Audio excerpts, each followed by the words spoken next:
você puder abrir a sua Bíblia comigo em Apocalipse 6, nós vamos ler do versículo 1 a 11, ou acessar o aplicativo que você tem no seu celular, para que você possa ler comigo esse texto e deixar o texto aberto. Nós vamos meditar hoje usando esse texto de Apocalipse capítulo 6, do versículo 1 a 11. A palavra de Deus diz assim: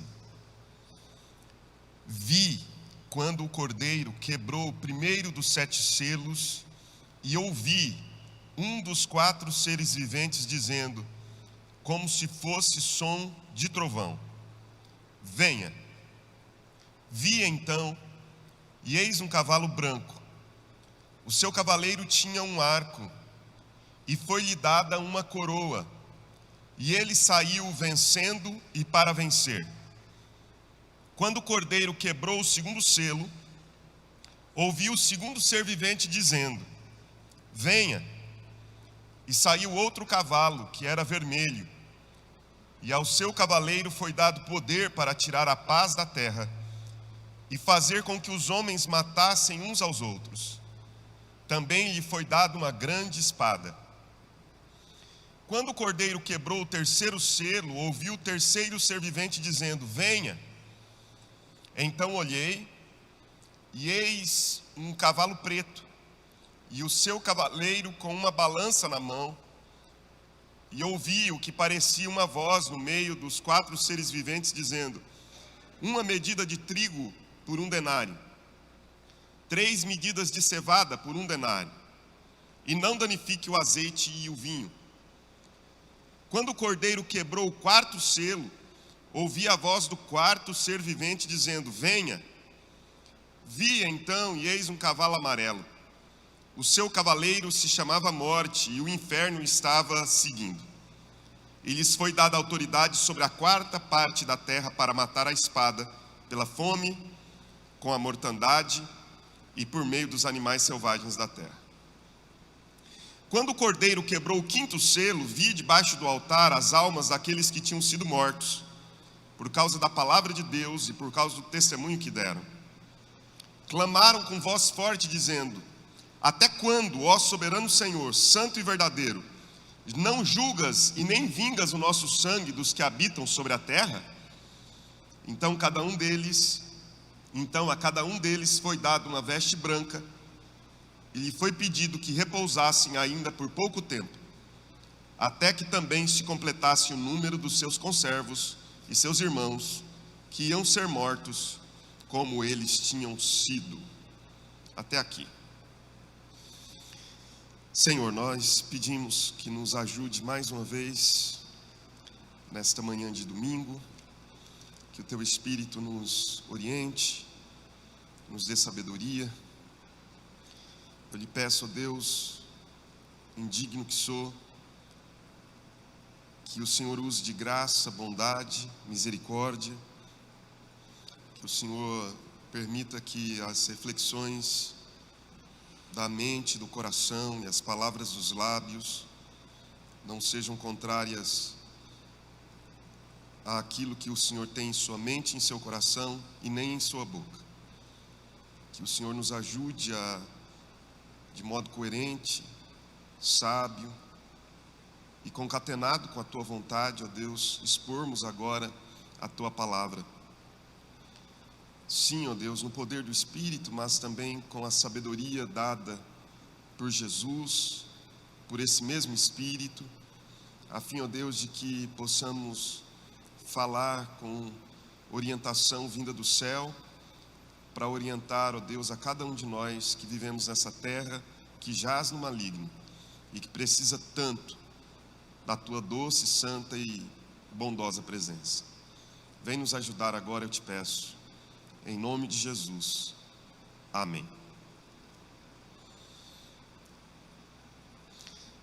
No livro do Apocalipse, nós temos uma profecia, no capítulo 21,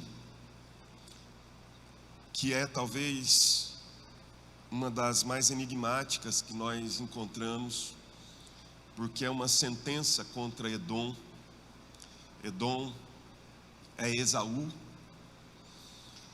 o filho de Abraão, irmão de Jacó, mas que nos é apresentada como uma sentença contra Dumá. Isso está no versículo 11 e 12 do capítulo 21 de Isaías. Alguns dizem que Dumá é apenas uma referência simbólica. Outros dizem que era uma cidade na Arábia, mas que nós não sabemos ao certo. Interessante é que ele começa dizendo que é uma sentença contra Dumá, e em seguida ele diz que houve dos habitantes ou de alguém de Seir, que é Edom, uma pergunta, e a pergunta é: guarda, falta muito para acabar a noite? Guarda, falta muito? A palavra Dumá significa silêncio, e alguns a traduzem por sangue. E isso pode significar que sempre quando o sangue é derramado, homens e mulheres ficam em silêncio. Alguns acreditam que é apenas uma referência simbólica, é um trocadilho do texto bíblico, dizendo que é uma sentença contra o silêncio da noite, de alguém que quebra esse silêncio perguntando se falta muito para acabar a noite. Quando nós lemos essa profecia, nós poderíamos pensar sobre algumas interpretações possíveis. Alguém que pergunta: guarda, falta muito para acabar a noite, poderia estar desorientado e não conseguia julgar corretamente o momento que estava vivendo. Ou uma pessoa que estava indagando, assustada, porque o que estava vivenciando naquele momento era incomum e causava certa perplexidade. Alguém que pergunta isso: falta muito para acabar a noite, falta muito para aquele vigilante que era o próprio profeta, o profeta que era um guarda, alguém que estava insone, observando os sinais dos tempos, dos movimentos e dos momentos, e essas pessoas vão até ele com esse questionamento, talvez porque se sentiam desorientadas ou perplexas, assustadas por causa de todos os eventos daquele momento. Mas me parece que sempre que lemos as profecias, embora elas sejam uma leitura do momento, elas apontam também para um futuro. Não somente, mas também. Sempre nós podemos observar uma dimensão que nós chamamos de escatológica. A palavra escatológica ou escatologia é o estudo das últimas coisas. E essa dimensão escatológica está conectada ao futuro, àquilo que virá. E a Bíblia afirma que nós precisamos entender esse calendário divino, sem loucuras, obviamente, sem tentarmos fazer leituras forçadas da Bíblia, sem tentarmos criar sistemas a respeito, porque isso seria absolutamente imprudente e inútil, porque quando falamos a respeito das últimas coisas, ou do fim da história, ou quando falamos a respeito da vinda, ou da segunda vinda do Filho do Homem, de Jesus, quando Ele inaugurará e quando Ele consumará esse reino já inaugurado para a eternidade, nós não podemos, segundo as Escrituras, pensar em tempos, em épocas, porque ninguém sabe o dia e a hora, só devemos viver de maneira precavida e prevenida, porque a pergunta vai continuar ressoando: guarda, falta muito para acabar a noite? Falta muito? A pergunta tem então sempre uma dimensão escatológica. Eu acho que se pudessem ajudar aqui, está tendo muita microfonia, só se quiser tirar o meu som aqui não tem problema, tá?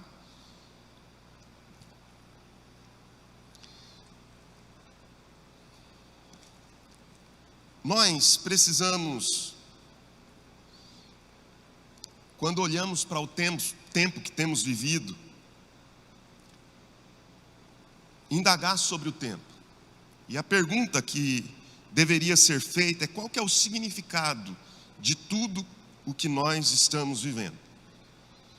Qual o significado de um vírus que consegue paralisar o comércio, escolas, países inteiros, fechar templos? Mesmo que isso, na sua visão, tenha sido por esta ou aquela razão, mesmo que isso tenha contornos na interpretação de um ou de outro, de natureza política, econômica ou científica, não me importa isso. A pergunta que faço é que o fato está posto, e é necessário, indistintamente ou independentemente das causas que você alega existir para que isso aconteça, nós perguntarmos como isso tudo foi possível e qual o significado de tudo isso. Qual que é a hermenêutica, qual que é a interpretação que nós podemos fazer deste tempo à luz da palavra de Deus? Quando nós lemos o livro do Apocalipse, nós precisamos compreender que o Apocalipse nos apresenta uma história acima da história, se é que nós podemos chamar assim, mas alguns dizem que essa é chamada de meta-história. Meta-história é a história por detrás da história e acima da história. É a história que nós não vemos claramente. Existe nos nossos dias uma história visível, palpável, um escopo histórico onde nós conseguimos relatar o que está acontecendo e como tudo está acontecendo, mas a pergunta é: existe uma história de trás dessa história e acima dela que nós podemos designar como a história de Deus? Porque os eventos cotidianos, humanos, políticos estão aí se desenrolando dentro de uma normalidade, dentro dessa perspectiva visível. Mas acima destes eventos humanos, a pergunta que nós deveríamos fazer é: existe intencionalidade divina? Existe um propósito e uma direção divina? Deus está conduzindo a história para um desfecho, como Ele mesmo quer? Eu acredito que sim, que Deus está conduzindo a história para um desfecho como Ele mesmo quer. Alguns entenderam que a história era um movimento circular, onde as coisas aconteciam numa dinâmica repetitiva e de mesmices. Mas quando eu leio as Escrituras, eu vejo a história numa perspectiva linear, onde as coisas possuem começo, meio e fim, e embora elas pareçam se repetir como que se fossem um movimento circular mais crescente, numa espiral. Algumas coisas parecem se repetir, mas elas vão continuando e continuando até que chegarão num ápice, até que chegarão num desfecho. Porque me parece que Deus está conduzindo a história para um desfecho. E não há poder político, não há poder econômico, não há poder bélico que possa impedir a força dessa meta-história, dessa história acima e por detrás da história que nós conhecemos, vivemos, contamos e ensinamos. O que Deus está fazendo nesses tempos? Essa é a pergunta. E o livro do Apocalipse, me parece, quando interpretado, compreendendo as metáforas, as analogias, as figuras, nos ajudar a entender como essa história se desenrola, sem que isso gere medos, traumas, angústias, incertezas, temores ou paranoia. Porque há muitas pessoas que não conseguem ler o livro do Apocalipse porque não conseguem compreender toda a metáfora, as analogias, as figuras e para onde isso está apontando. Esse livro fala claramente de pragas, pandemias, tragédias, fomes, mortes, poderes políticos, econômicos, poderes bélicos se degladiando. Claramente isso está posto no Apocalipse. É claro que para que nós cheguemos a essa conclusão, é necessário que nós busquemos isso, não apenas nas linhas, mas nas entrelinhas, não apenas na superfície, mas nas profundidades do livro do Apocalipse. O termo Apocalipse vem do grego e significa revelação. E é possível nós dividirmos o Apocalipse, antes de eu entrar no capítulo 6, em 4 grandes blocos que nos ajudam a compreender como é a dinâmica desse livro. O primeiro bloco é aquele que nós temos do capítulo 1 até o capítulo 3. Do capítulo 1 ao capítulo 3 nós temos as cartas às 7 igrejas da Ásia. Essas igrejas são igrejas chamadas por Deus a cumprirem o seu propósito na história, resistir às idolatrias do tempo e não ceder às pressões das culturas humanas que estavam marcadas pelo pecado. Algumas dessas igrejas estavam numa geografia, não apenas numa geografia literal, mas numa geografia espiritual, muito danificada espiritualmente, como era o caso de Pérgamo, por exemplo, capítulo 2, versos 12 a 17. Essa igreja, segundo as escrituras, ela estava numa cidade onde ficava o trono de Satanás, versículo de número 13. O lugar onde estava o trono de Satanás, ou seja, um lugar corrompido, danificado espiritualmente, influenciado. No capítulo 3 nós temos, por exemplo, Laodiceia, uma igreja rica, opulenta, cuja cultura estava afetada fortemente pela cidade.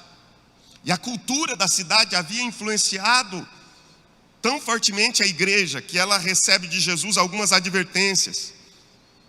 E os problemas, quando lemos as 7 cartas, estavam tanto dentro quanto fora da igreja. E Jesus convoca a sua igreja para ouvir o que o Espírito estava dizendo. E a frase comum, o refrão, em cada uma dessas cartas é: aquele que tem ouvidos, ouça o que o Espírito diz. Quando chegamos no capítulo 4 e 5, temos um segundo bloco. E esse segundo bloco nos fala da sala do trono e do altar. A primeira visão de João, a primeira percepção de João, está no capítulo 4, no versículo 2. Quando o texto diz que ele vê um trono, e nesse trono alguém sentado. Isso é muito significativo. Se o Apocalipse é uma leitura do tempo, apontando para o futuro, não apenas apontando para o futuro, mas para o tempo que vivemos, mas apontando para o futuro, ele está nos dizendo que o trono nunca esteve vazio, que sempre houve um governo, uma direção, um comando, um Deus que governa. No capítulo 5, o que vemos é um cordeiro vencedor, abrindo o livro da redenção, ou o livro da história. E nesse livro da redenção, que havia sido selado com 7 selos, e que ninguém conseguia abrir, ele abre esse livro. E o leão da tribo de Judá, a raiz de Davi, venceu para abrir o livro e os seus 7 selos. Uma outra visão maravilhosa. No capítulo 6 a 15, nós temos um terceiro bloco. E nestes capítulos nós encontramos o que chamamos de um tempo entre as duas vindas. O tempo entre as duas vindas. Esse capítulo, ou esse bloco do capítulo 6 a 15, diz respeito diretamente a nós. A nós que vivemos no século 21.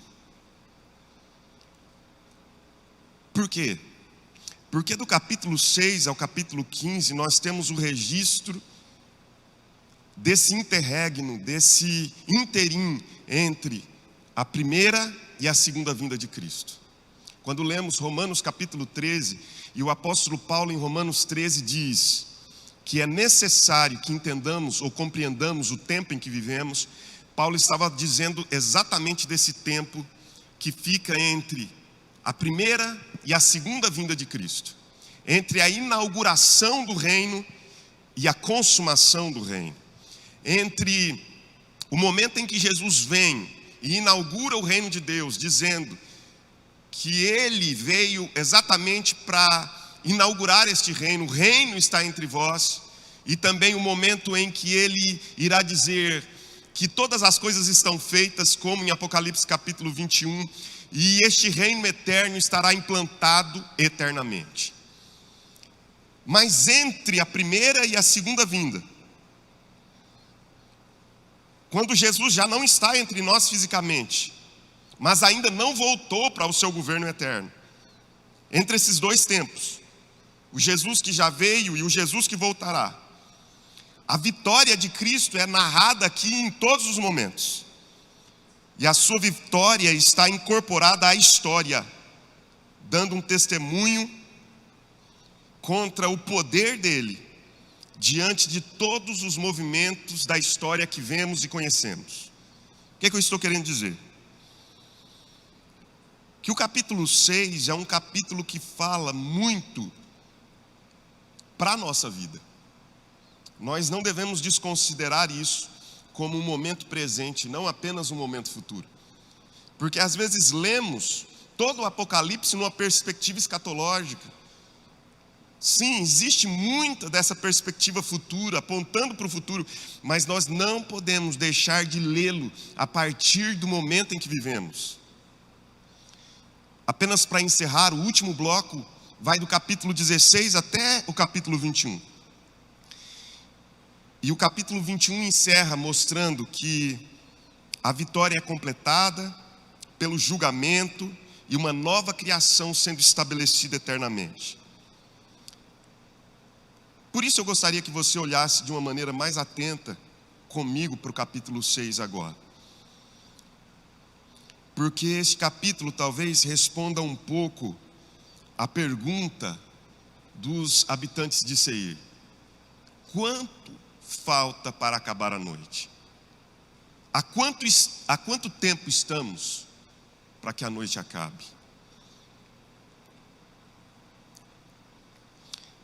Capítulo 6, do verso 1 a 11, até onde lemos, nos mostra 5 poderes atuando na história.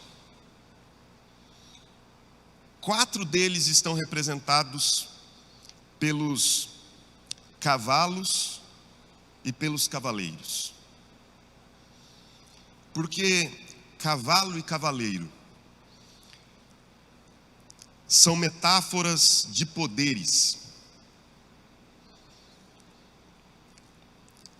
Isso em toda a Escritura. Por que o Egito e o Apocalipse vai retratando essa realidade das Escrituras, do começo até o fim?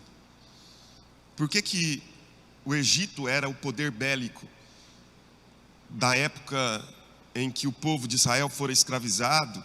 O texto diz que o Egito tinha esse poder bélico, porque eles tinham carros e cavalos. Os cavalos e os seus cavalarianos, os seus cavaleiros. Por quê? Porque cavalo era símbolo de poder. Quando Deus diz para o rei de Israel em Deuteronômio não multiplicar para si mulheres, não multiplicar para si ouro e nem cavalos, Deus estava falando sobre 3 realidades. 3 realidades que podem dominar a nossa vida: as paixões do coração, o dinheiro e o poder. Os cavalos representavam o poder. Salmo 20, a Bíblia diz que uns confiam em carros, outros em cavalos. Nós, porém, confiamos no Senhor. O cavalo sempre trouxe essa figura de alguém empoderado, de poder. E a Bíblia diz aqui que o primeiro cavalo, segundo o versículo 2, era um cavalo branco. E o seu cavaleiro tinha um arco e uma coroa. E o texto simplesmente diz assim: ele saiu para vencer, ele saiu vencendo agora e para vencer. A primeira coisa que o Apocalipse quer deixar muito claro para nós é que existe um poder soberano sobre tudo e todos. E este poder soberano sobre tudo e todos é o poder de Deus. No capítulo 4, João já tem o indicativo claro de que o trono que governava o universo estava ocupado e que nele o Senhor se assentava e o Cordeiro ao lado. E no capítulo 6, quando ele nos fala do cavalo branco e do cavaleiro que tinha um arco e lhe foi dado uma coroa e que saiu vencendo agora, vencendo já e para vencer no futuro, ele está nos falando do poder de Cristo, do poder de Deus. E ele simplesmente, categoricamente, apenas afirma isso: ele saiu para vencer e saiu vencendo e para vencer. A vitória dele já é e a vitória dele será. Não há a mínima possibilidade, o Apocalipse tem isso em mente, não há a mínima possibilidade de que Cristo perca a sua batalha. Não há a mínima possibilidade de fracasso ou derrota nesse processo. O cavalo branco nos fala do poder de Cristo, do poder de Deus, do poder do Cordeiro que venceu, do poder daquele que tem nas suas mãos o arco e a coroa, que saiu para vencer e vencendo, desde já vencendo. Isso é posto porque em seguida ele começa a nos falar desses movimentos dentro da história. Há um segundo cavalo, e esse segundo cavalo é um cavalo vermelho. E a Bíblia diz que ao seu cavaleiro foi dado poder para tirar a paz da terra e fazer com que os homens matassem uns aos outros. Também lhe foi dada uma grande espada. O segundo cavalo, o cavalo vermelho, nos fala das guerras. As guerras que sempre exerceram forte poder de transformação na história. Desde sempre, as guerras mudaram geografias, destruíram culturas, subjugaram impérios. Desde sempre. Eu citei o capítulo 21 de Isaías, e no capítulo 21, os versos que antecedem a profecia a respeito de Dumá, é uma profecia da queda da Babilônia. A queda de um império poderosíssimo, que sucumbe diante de outro império que a domina, que é o Império Persa. Ou seja, ao longo da história, os impérios foram se sucedendo. Alguns deles se perpetuaram através de algumas estratégias. Há impérios que se perpetuaram pelo poder da religião, impuseram o poder religioso, e até hoje, muitas pessoas ainda se subjugam a esse império sem saberem. Há impérios que se perpetuam pela linguagem, e muitas pessoas não conseguem compreender que esses impérios se perpetuaram através da língua. E nós começamos a dizer que essas são as línguas oficiais do mundo. Por quê? Por detrás disso há uma concepção imperialista. Essa é uma grande força da história. Pessoas que fizeram guerra, pessoas que capitanearam nações inteiras em torno desse poder fenomenal que é o poder da guerra, que subjuga, que muda geografias, que implanta a sua maneira de tentar dominar o mundo. E aí você como eu, muitas vezes, lê todos os movimentos da história e pensa assim, mas e agora? O que vai acontecer? Haverá um governo mundial? Haverá... Eu não sei o que vai acontecer, e eu também, sinceramente, irmãos e irmãs em Cristo Jesus, eu não me preocupo, as minhas rugas de preocupação estão na minha mão. Sabe por quê? Porque eu creio numa meta-história. Eu não creio numa história baixa, onde os homens governam.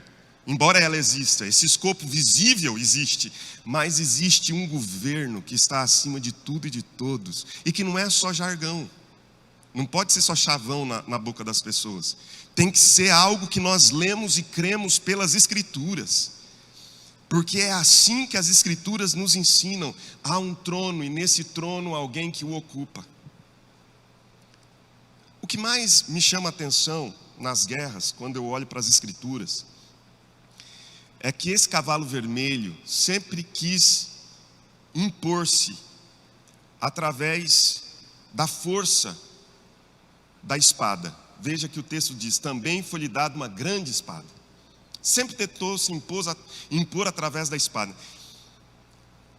Não é engraçado, mas às vezes eu sinto um contorno de ironia em alguns textos bíblicos. Porque há textos bíblicos, por exemplo, se não me engano, Salmo 2, que diz que Deus zomba dos inimigos. Como é que Deus, de alguma maneira, age de modo irônico e até uma certa sátira com esse poder da história? Pense no Egito, poder bélico, os cavalos e os cavalarianos, os carros, a imponência desse poder sobre todas as nações da terra, o império. E de repente Deus diz, tem um povo escravo aí no Egito, que vai sair do Egito. Tá, mas qual é o exército que vai vencer o poder bélico do Egito? Aí Deus diz, o exército de rãs, um exército de piolhos, um exército de granizo. Ou seja, como que Deus dizendo, há homens que pensam que pela força do braço reinarão, mas de repente Deus, através de bichinhos, de piolhos, de insetos, de fenômenos naturais, subjuga esses impérios. O versículo de número 5 diz que um outro cavalo, um cavalo preto, e o seu cavaleiro saíram. E o cavaleiro tinha nas mãos uma balança. E ele ouve a voz de um dos 4 seres viventes que diz assim, uma medida de trigo por 1 denário, 3 medidas de cevada por 1 denário, e não danifique o azeite e o vinho. O cavalo preto representa a economia, é o comércio, as medidas, a balança na mão, é a transferência de bens, venda de produto. Tudo isso determina historicamente a vida e a morte de pessoas, você sabe disso. Quantos movimentos políticos ao longo da história quiseram dar uma resposta a isso? Eu nem estou aqui emitindo juízo de valor sobre esses movimentos políticos, sociais, não é isso. Mas todos eles tinham no coração dos que admitiam esses sistemas um sentimento de muita boa intencionalidade. Todas as pessoas sinceras que admitiam esses sistemas, eles eram bem intencionados. Eles queriam dar uma esperança para o mundo. Alguns que sinceramente admitiam esses sistemas políticos, eles queriam dar uma esperança para o mundo. E geralmente estava envolvido uma dinâmica econômica. Bom, a questão é a seguinte: A única esperança para o mundo, na minha perspectiva, é o reino de Deus. Eu não acredito que haja outra esperança para o mundo, senão o estabelecimento dos valores desse reino de Deus. Enquanto esse reino não é estabelecido em todo o seu poder, a única coisa que aqueles que creem no poder desse reino podem fazer é minimizar a desgraça. Como? Vivendo os valores desse reino no mundo. O sal só pode refrear o processo de apodrecimento do alimento. E a ideia, mais do que dar sabor ao alimento, quando Jesus diz, vós sois o sal da terra, era de refrear o poder de apodrecimento dos alimentos. Nós estamos numa marcha inexorável de putrefação, de apodrecimento de todas as coisas no mundo. E qual é a função que nós temos? A função que nós temos é viver esses valores com intensidade. Da honestidade, da transparência, de uma busca por uma vida que ame o próximo, que ame a Deus e ame a si mesmo como se ama o próximo. E todos esses valores conjugados podem de alguma maneira ajudar. Mas historicamente a vida e a morte de pessoas foi e é determinada por esse poder do cavalo preto, da economia. Países pobres que são subjugados, passam fome e miséria, países ricos que dominam uns sobre os outros. Esse poder que determina se abre, se fecha, é o poder da balança, é o poder da economia, é o poder do papel moeda.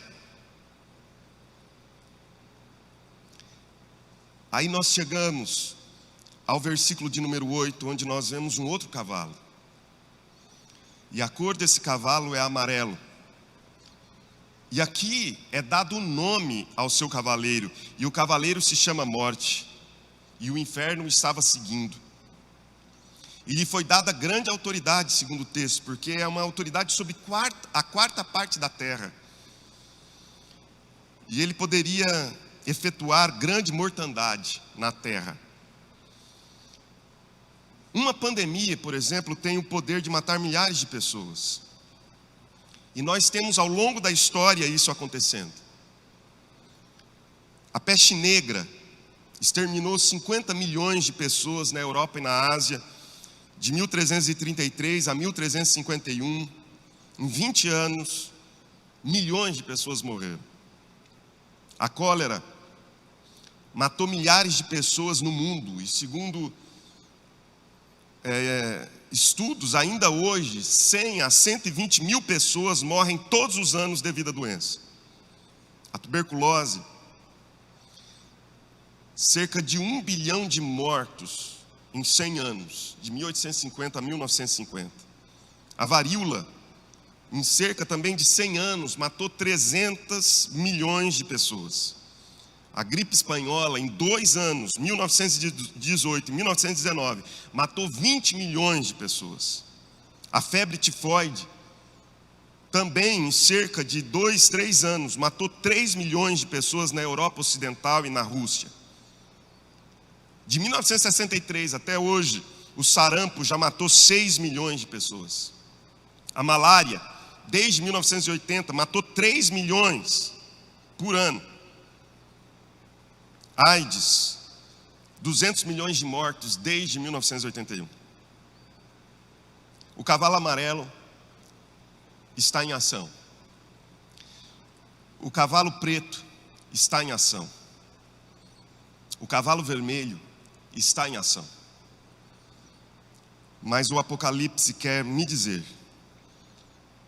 que existe um cavalo branco que reina e que saiu vencendo e para vencer. Ele vence todos os demais cavalos e seus cavaleiros. E mais, você vê que eu disse de 4 poderes, mas eu citei 5. Porque quando o cordeiro quebra o 5º selo, segundo o versículo 9, se ouve por debaixo do altar um clamor daqueles que tinham sido mortos por causa da palavra e do testemunho que deram. Ao longo da história, muitas pessoas se tornaram mártires da fé cristã. E a Bíblia nos diz que esses mártires, na história, segundo o Apocalipse, simbolizam uma voz forte que clama. E essa voz forte que clama diz assim: até quando, ó soberano Senhor, santo e verdadeiro, não julgas, nem vingas o nosso sangue dos que habitam sobre a terra? Porque eu e você, muitas vezes, quando vemos toda a dinâmica do cavalo vermelho, as guerras, toda a dinâmica do cavalo preto, o poder econômico, toda a dinâmica do cavalo amarelo, a força das pestes, da morte, muitas vezes causada inclusive pela força econômica, política, ou pela força do cavalo vermelho, a guerra, nós nos questionamos e perguntamos: onde está Deus em tudo isso? Até quando? Porque eles clamam dizendo: soberano Senhor. Eles creem que existe um cavalo branco que saiu vencendo e para vencer. E nas mãos do cavaleiro, que é o poder de Cristo, está um arco e na sua cabeça a coroa como de um rei. Mas a pergunta é: até quando, ó soberano Senhor, santo e verdadeiro, o Senhor não vai julgar e vingar o nosso sangue? Até quando tudo isso vai se perpetuar? O quinto poder, irmãos e irmãs, está aliado ao primeiro poder. E o quinto poder é o poder da oração, daqueles que creem que Cristo reina e tem toda a autoridade nos céus e na terra, como Ele mesmo disse. O livro do Apocalipse nos convida a olhar a história e compreender a força do que nós podemos chamar de meta-história. Essa história que se move de trás da história. O poder que se move acima dos movimentos visíveis da história. E a pergunta que se faz é: guarda, falta muito para acabar a noite? E a resposta bíblica é: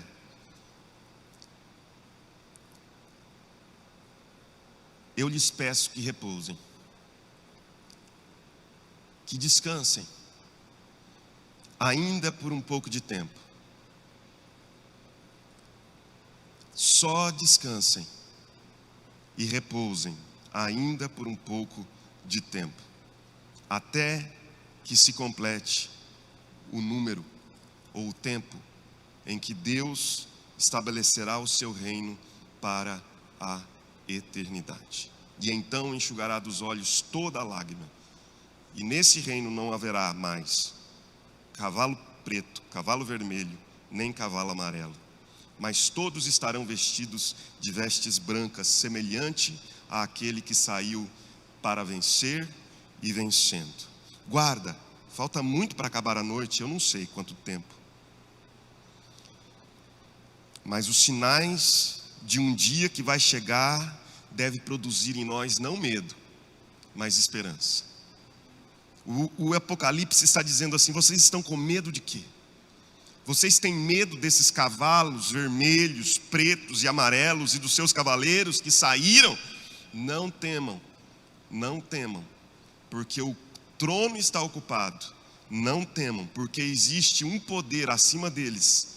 E esse cavalo saiu primeiro, desde a eternidade, vencendo e para vencer. Eu não sei há quanto tempo nós temos, mas isso não deveria produzir medo, mas esperança. E mais, não deveria apenas esperança produzir em nosso coração, mas urgência, porque o tempo se abrevia. Que Ele nos ajude a entender todos esses movimentos e ler as Escrituras compreendendo que a história não está nas mãos da política, da economia, dos que fazem guerra ou daqueles que têm o poder da mortandade.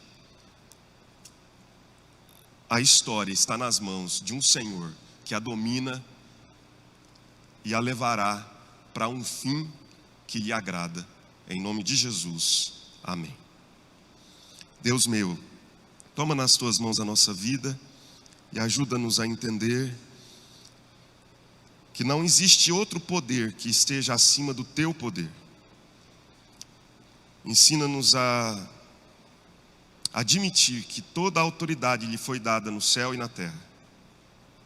Ensina-nos a confiar que acima dos poderes e dos domínios desse mundo existe um poder e um domínio eterno, permanente e que se estabelece para sempre.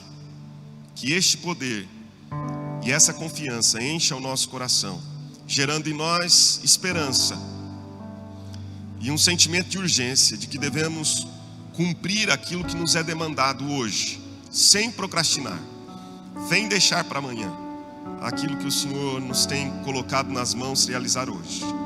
Eu peço isso em nome de Jesus. Amém. E que o Senhor te abençoe, te guarde, levante o rosto sobre ti e te dê a paz.